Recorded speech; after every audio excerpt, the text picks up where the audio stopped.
అటు దళపతి విజయ్ సీఎంగా ప్రమాణ స్వీకారం చేసినప్పటి నుంచి కొంతమంది నటీనటులు ఆయన పైన బాహాటంగానే విమర్శలు చేస్తున్నారు. ఈ నేపథ్యంలో కట్టప్ప అదే నటుడు సత్యరాజ్ గారు కొళత్తూరులో స్టాలిన్ని ఓడించిన అంశం నేపథ్యంలో చాలా భావోద్వేగానికి గురయ్యారు.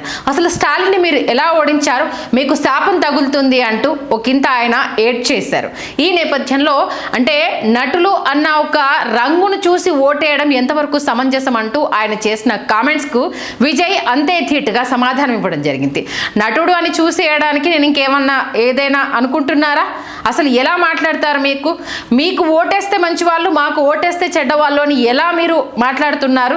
ఇంతకు మించి నాతో బూతులు తిట్టించొద్దు, మీకన్నా ఎక్కువగా నేను బూతులు మాట్లాడగలను అంటూ కూడా ఆయన చేసిన కామెంట్స్ ఇప్పుడు కాక పుట్టిస్తున్నాయి. ఈ నేపథ్యంలో మరొకసారి విజయ్ సీఎం అవడం ఓర్వలేక నటీనటులు చేస్తున్న కామెంట్స్ తమిళనాట రసవత్తరంగా మారుతున్నాయి.